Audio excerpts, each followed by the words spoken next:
Hello दोस्तों, नमस्कार, प्रणाम। मैं दीपू कुमार आप सभी को चरण को वंदन और अभिनंदन करते हैं और छठ की ढेर सारी आप सभी को शुभकामनाएं देते हैं। छठ की शुभकामनाएं देते हुए आप सभी को खबर बता देना चाहते हैं कि जो बहुत एक ज़बरदस्त फिल्म का ट्रेलर रिलीज हुआ है, जिस फिल्म का नाम है माँ का ममता। वही भी छठ अवसर के शुभ अवसर पर इस फिल्म का ट्रेलर रिलीज हुआ है। अगर आप लोग स्मृति सिन्हा का अगर फैन है तो इस फिल्म का ट्रेलर इंटरटेन यूट्यूब के चैनल पर जा कर के देखिए। यूट्यूब चैनल के नाम है इंटरटेन रंगीला। इस फिल्म का ट्रेलर इसी चैनल पर आया है। इस फिल्म में आयुष्मान सिंह काम किए हैं। इस फिल्म का डायरेक्टर का काम किए हैं राजकिशोर प्रसाद राजू और निर्माता का काम किए हैं विनय सिंह।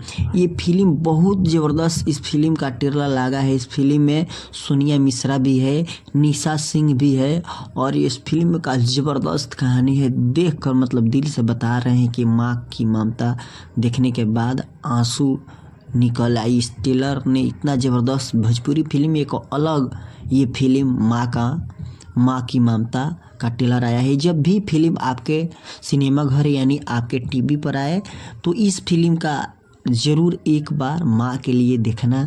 ये कहीं ना कहीं माँ की ममता की इस फिल्म में तुलना की गई है। तुलना तो माँ की ममता से होती नहीं है। समुद्र की तुलना भी माँ की ममता से तुलना की जाए तो समुद्र भी छोटा नज़र आता है। तो कृपया भैया इस फिल्म का ट्रेलर लो आप लोग जा